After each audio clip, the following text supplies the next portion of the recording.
예, 감사합니다. 우리 지구장님 수고하셨고요. 벌써 우리가 2월달 원래를 맞습니다.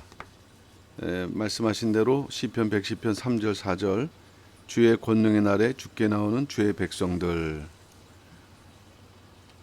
자, 이 본문은 제가 지난 이제 수요일 날에도 한번 말씀을 드린 적이 있는데 이것은 사실 110편 자체가 다윗의 시편이 되겠습니다.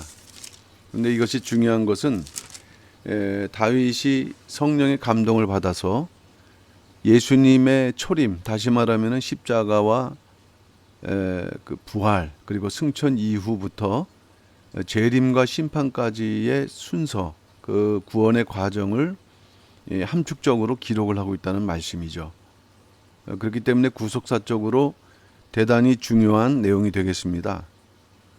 자, 우리가 이 본문을 볼 때 초림부터 재림까지라고 이제 말씀드렸거든요.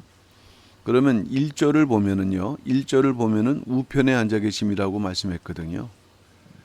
성경 볼 때 여호와께서 내 주에게 말씀하시기를 내가 내 원수로 내 발등상 되게 하기까지 너는 내 우편에 앉으라 하셨도다.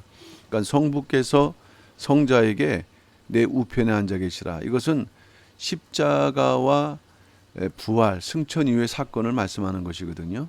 그럼 2절을 보게 되면은 시온에서 권능의 오를 내어 보내시리니, 시온은 주의 보좌가 계신 상징적인 장소죠.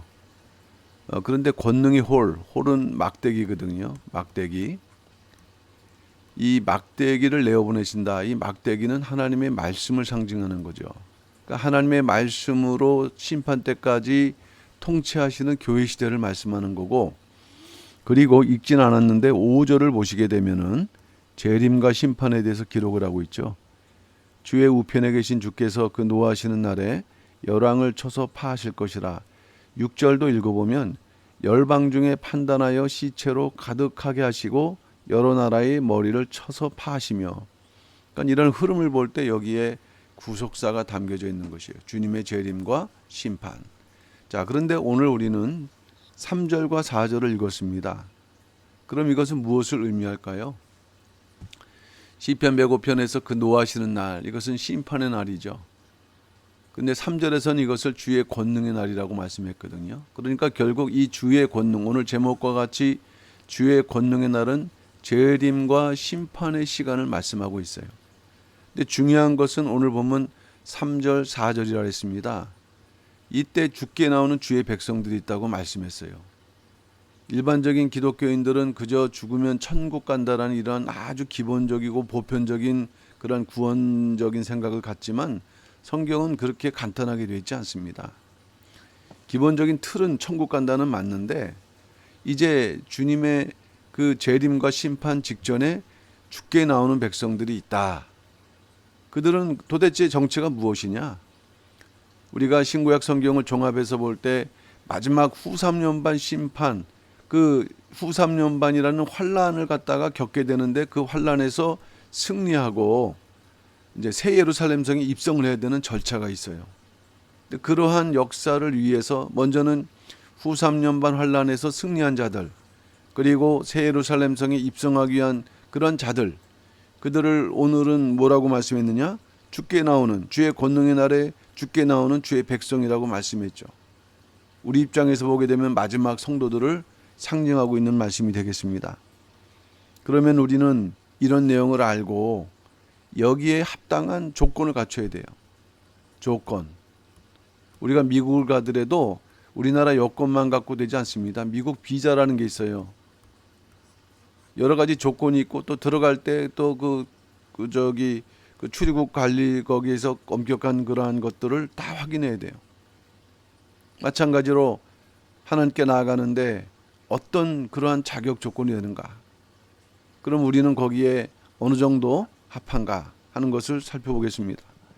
오늘 이렇게 특별히 3절을 보시게 되면은 주의 권능의 날에 주의 백성이라고 했는데 후반절을 볼 때 이들은 새벽 이슬 같은 주의 청년들이라고 말씀했거든요.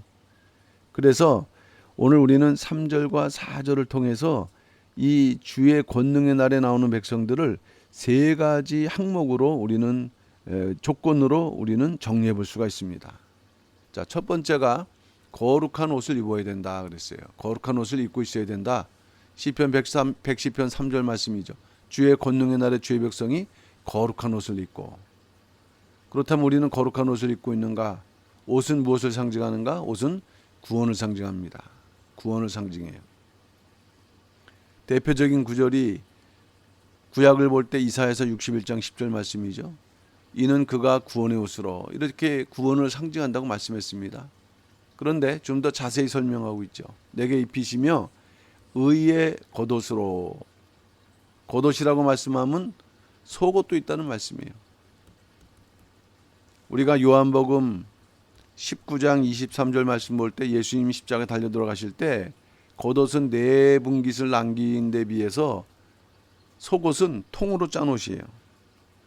우리가 통이라는 건 무엇입니까? 처음부터 끝까지 관통한다. 옷을 또 말씀으로 비하하면 예수님의 속옷은 구속사를 관통하는 그런 말씀이에요.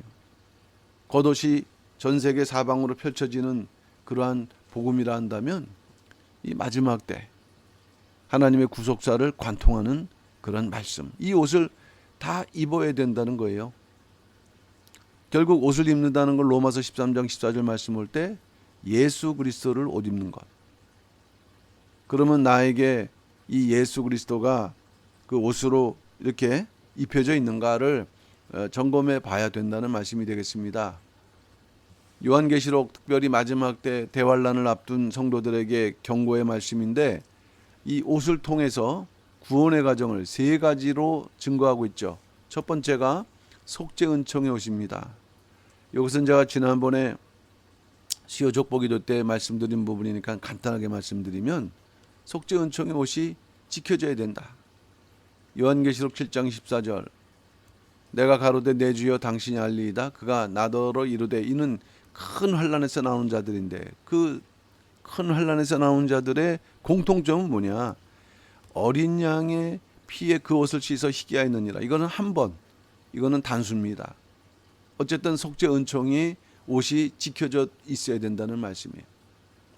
두 번째는 옳은 행실의 옷입니다. 옳은 행실의 옷. 요한계시록 19장 8절 말씀이죠. 그에게 허락하사 빛나고 깨끗한 세마포라 그랬어요. 세마포. 아주 가는 배실로 짠 세마포. 제사장 대상이 입는 그러한 의복입니다. 그런데 알고 봤더니 이 세마포는 성도들의 옳은 행실이라.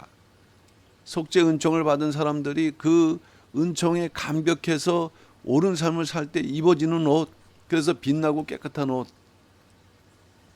옳은 행실은 디카이 오마타라는 헬라어인데 일반적으로 자기가 판단하는 선한 행동이 아닙니다.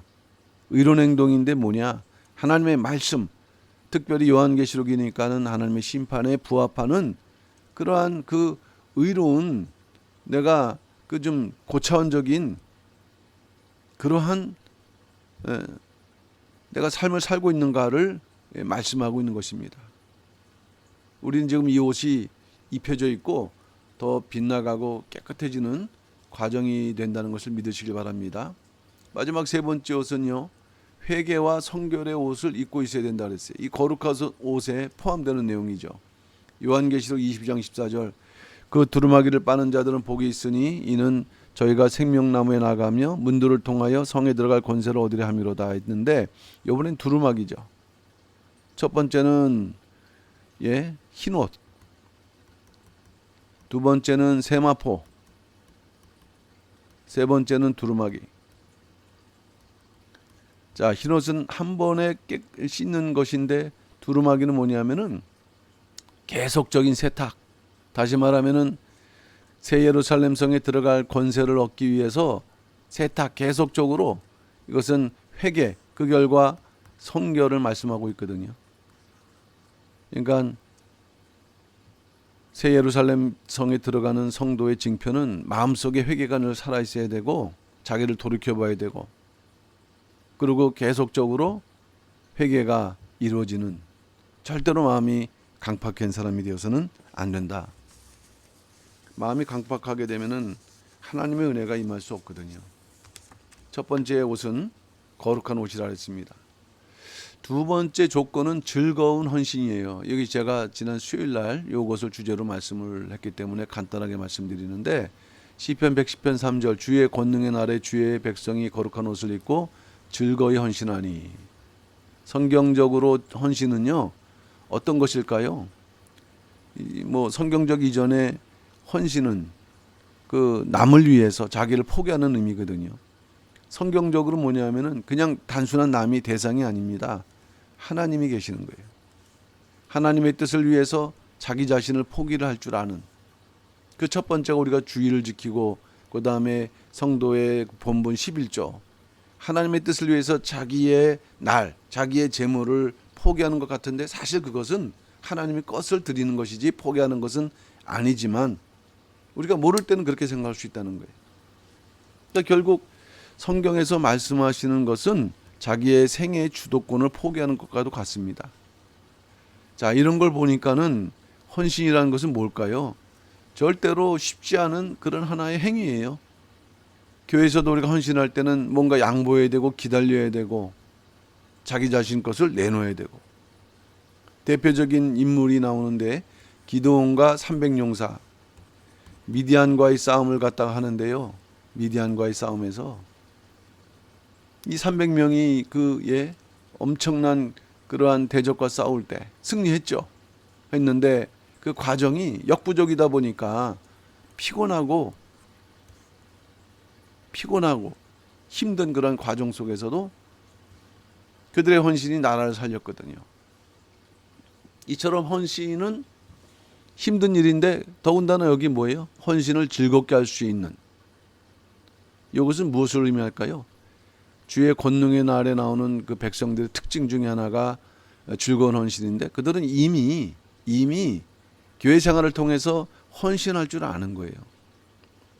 우리 헵시바나 그루터기 아이들이 이제 군대를 가면은 이미 교회에서 군대에서 할 수 있는 일들을 뭔가 훈련하고 뭐 배우고 그러다 보니까 애들한테는 자연스러운 건데, 비해서 딴 사람들은 해본 일이 없으니까는 낯설죠.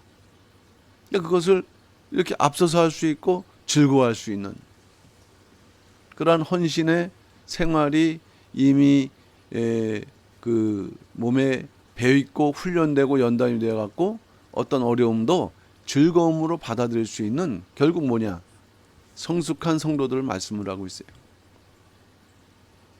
히브리서 5장 13절 14절 말씀 보면은 이들은 단단한 식물을 먹는 자죠. 단단한 식물, 먹기 힘들어요. 우리 삶 속에 다가오는 단단한 문제들, 단단한 것들, 하나님께서 우리에게 주시는 그러한 은혜인데, 겉으로 볼 땐 단단하고 우리에게는 환난처럼 보이고 고난처럼 보이니까 먹기 힘들어요. 감당하기 힘들어요. 그러나 하나님의 뜻을 깊이 하는 사람들은 이 속에서 하나님의 축복을 발견할 수 있다. 그러니까 성숙해야만, 어린 단계에서는 알 수가 없죠. 베드로후서 1장 5절에서 7절은요, 이런 과정을 이렇게 표현하고 있죠. 믿음의 덕을, 덕의 지식을, 지식의 절제를, 절제의 인내를, 인내의 경건을, 경건의 형제 우애를, 형제 우애의 사랑을. 이게 동등한 것 같은 것 같지 않고 이렇게 발전하고 있다는 거예요. 어떤 단계를 향해서. 가장 큰 덕목은 사랑 아닙니까? 우리가 주님의 사랑할 수 있는 단계에 오르기까지는 믿음부터 시작해서 덕을 배우고 또 지식을 쌓아가야 되고, 때때로 절제하고 인내하면서 결국에는 경건, 뭔가 이 예배 드리는 것이 힘들지 않고 오히려 그것이 즐거울 수 있는 그런 단계에 있는 자들이 이제 형제 우애를 할 수 있고 사랑을 베풀 수 있는 것처럼, 어쨌든 이 헌신을 즐거이 할 수 있다는 것은 이게 우연하게 된 게 아니라 시련과 연단, 순종 속에서 이루어지는 성숙, 장성함을 통해서 이루어지는 단계죠. 베드로전서 1장 7절, 너의 믿음의 시련이, 우리의 믿음의 시련이 있습니다. 믿음을 지키려고 하다 보니까 여러 가지 어렵잖아요. 교회 나가려고 할 때 반대하는 가족이 있을 수 있고, 그런데 그런 것을 지키려 하다 보면은 뭔가 불같은 상황이 나타나는데 이게 연단이에요. 그러나 그것에 끝나지 않고 주님 나타나실 때에 칭찬과 영광과 존귀를 얻게 된다. 누가? 바로 주의 권능의 날에 나오는 주의 백성들이 얻는 칭찬, 영광, 존귀. 그래서 우리 31대 교구 성도님들에게 이러한 그 헌신할 수 있는 신앙의 그 그릇이 넓이가 있어야 되고요. 뭔가 주님의 뜻이라고 할 때, 교회의 또 일이라고 할 때 우리가 즐겁게 우리가 그것을 받아들일 수 있는 그 교구가 돼야 된다. 성도가 돼야 된다. 자, 마지막 세 번째는 멜기세덱의 반차입니다. 여러분의 신앙의 흐름 속에 이 멜기세덱의 반차가 보여야 되고 그것을 좇는 자가 되지 않으면 안 돼요. 결국 오늘 제목처럼 이렇게 주의 백성의 그 백성들, 주의 권능의 날에 나오는 백성들은 그 이제 멜기세덱의 반차를 줬다 보니까 어디 나왔느냐? 주 앞에 나오게 됐다, 이런 말씀이죠. 시편 110편 4절 읽어보면 여호와는 맹세하고 변치 아니하시리라 이르시기를 너는 멜기세덱의 반차를 조차 영원한 제사장이라. 여기서 너는 누굴까요? 너는. 자, 이것을 히브리서 6장 20절 말씀 보게 되면 예수 그리스도를 가리켜요. 그리로 앞서가신 예수께서 멜기세덱의 반차를 조차 영원히 제사장이 되어 우리를 위하여 들어가셨느니라. 그러니까 바로 멜기세덱의 반차를 쫓는 영원한 제사장은 누굴 가리키느냐? 예수 그리스도. 이미 다윗은 시편 110편에서 그것을 보고 예언한 것입니다. 구약 성경에 보게 되면은 레위 지파, 특별히 아론의 자손들이 대장이 될 수 있거든요. 그러니까 레위 지파만 대장된 줄 알았는데 알고 봤더니 보이지 않는 하나의 그 반차를 하나님께서 그 노선을 또 만드셨어요. 이건 비밀인 거죠. 예수님은 유다 지파입니다. 그러니까 결국에는 제사장 지파는 두 개로 흘렀어요. 대장은 레위, 그 다음에 유다. 이 멜기세덱이 이렇게 흘러서 예수님을 통해서 흘러가고 있다. 그러니까 예수 믿는 자 안에서 이 반차를 좇는 자들이 되어야 된다. 그들이 바로 오늘 제목처럼 주의 권능의 날에 나올 수 있는 백성들이에요. 이 반차를 좇는다. 요거는 같은 줄에 서 있다. 오늘날 우리도 어느 줄에 설 것이냐. 이 정치 지금 대통령 선거 앞두고 치열하죠. 결국에는 어느 줄에 설 것인가를 갖고 하는 것처럼 우리는 사람의 줄에 서면 안 되고 멜기세덱을 좇는 신앙의 노선에 서 있어야 된다는 거예요.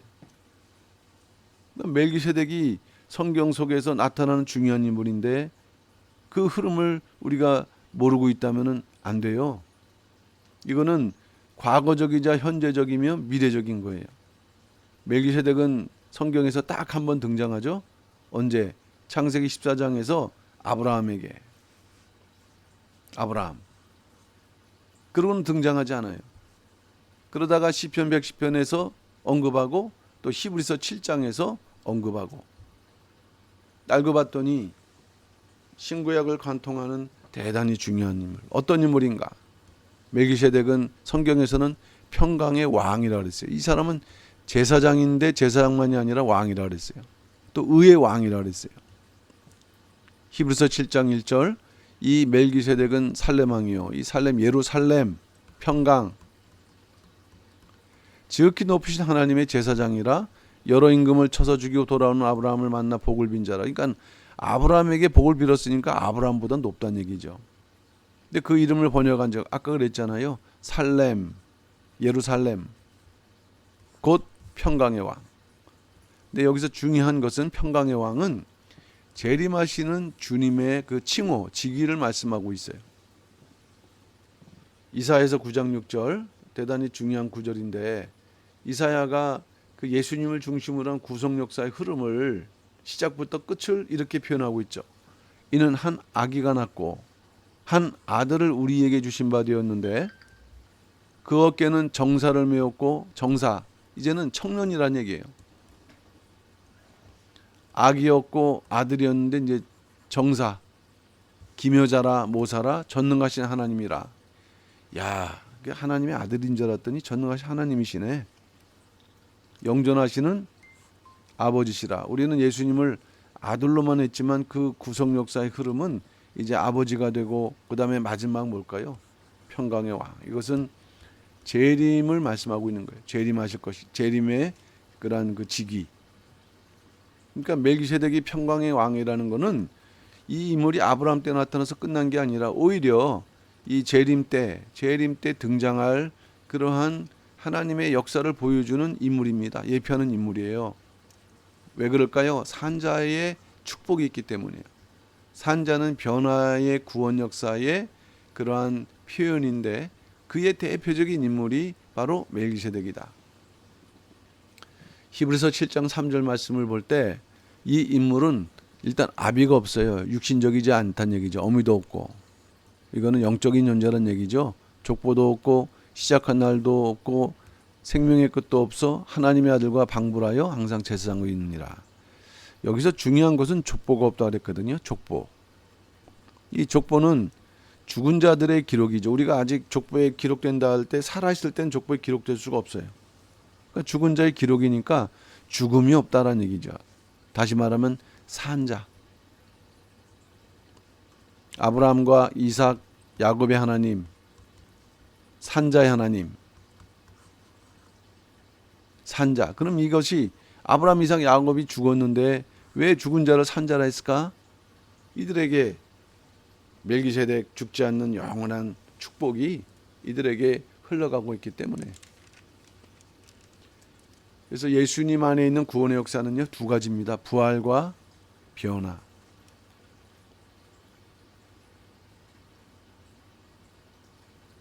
자, 요거 먼저 해야 되겠네요. 구원의 길에는 두 가지 노선이 있습니다. 부활의 길과 변화의 길. 종말 때 데살로니가전서 4장 16절 말씀 보면은 재림할 때 주께서 호령과 천사장의 소리와 하나님의 나팔로 친히 하늘로 쫓아 강림하시리니 그리스도 안에서 죽은 자들 먼저 일어나고, 이게 부활입니다. 첫째 부활. 그 후에 우리 살아남은 자도 저희와 함께 구름 속으로 끌어올려, 이게 변화예요.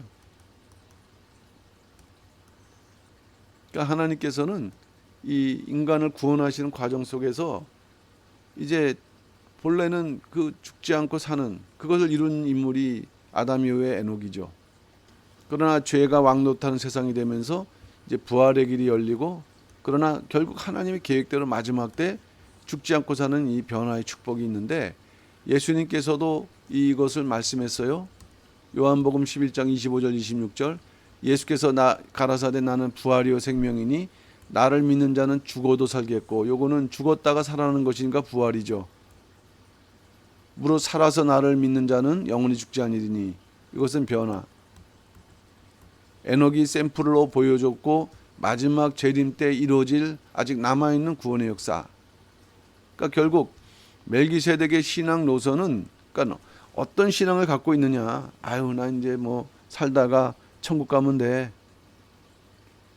그 본래 하나님의 계획은 생명나무 따먹은 아담도 죽지 않고 영원히 영생하는 그러한 그 계획을 가졌을 때 죄가 들어와서 이제 죽었다가 다시 살아나는 길이 예수님께서 그것을 회복하신 길이고, 이제 예수님의 구원의 터전에서 마지막 죽지 않고 영원히 사는 변화의 길이 누구에게 있느냐? 그게 바로 주의 권능의 날에 나오는 그 백성들에게 성취되는 축복이에요. 그러니까 이러한 그 하나님의 계획도 모르고 또 축복도 모르는 가운데 우리가 어떻게 재림을 맞이하고 또 마지막 구원의 역사에 동참할 수 있습니까? 결론적으로 말씀드립니다. 결론적으로 이 세 가지 조건을 말씀드렸죠. 첫째로 우리에게 거룩한 옷이 필요하다. 이것은 구원에 관련된 내용인데, 그렇게 되기 위해서는 우리 성도님들은 항상 구별되는 삶을 살아야 된다. 구별. 이 성경의 거룩은요, 그냥 하얗고 깨끗한 그런 개념만이 아니라 구별. 이렇게 있으면 여기서 죄악을 구별하고, 그러니까 거룩한 것이 되는 거고, 또 구별, 또 거룩한 것이 되는 거고, 이렇게 해서 항상 우리가 어제의 삶과 다르게 항상 이렇게 거듭나는 삶을 사는 거. 그렇게 되지 않으면요, 요한계시록 16장 15절 보라 내가 도적같이 오리니 누구든지 깨어 자기 옷을 지켜 벌거벗고 다니지 아니하며 자기의 부끄러움을 보이지 않는 자가 복이 있도다. 옷을 주셨는데, 입혀주셨는데 옷을 잃어버린 자들, 벌거벗은 자들.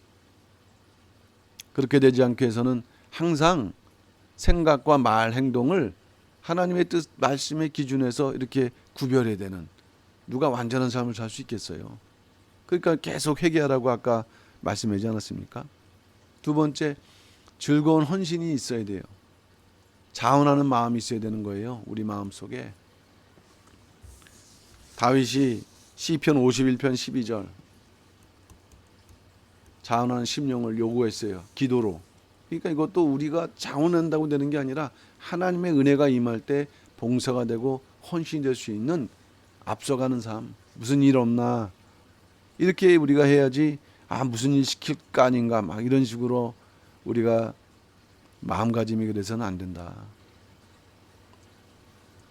요한계시록 19장 14절 하늘에 있는 군대들이 희고 깨끗한 세마포를 입고 백마를 타고 그를 따르더라. 새 예루살렘 들어가기 전에 이 땅에서 큰 영적 전쟁이 있다고 그랬는데, 세마포 입은 자들은 또 군대예요.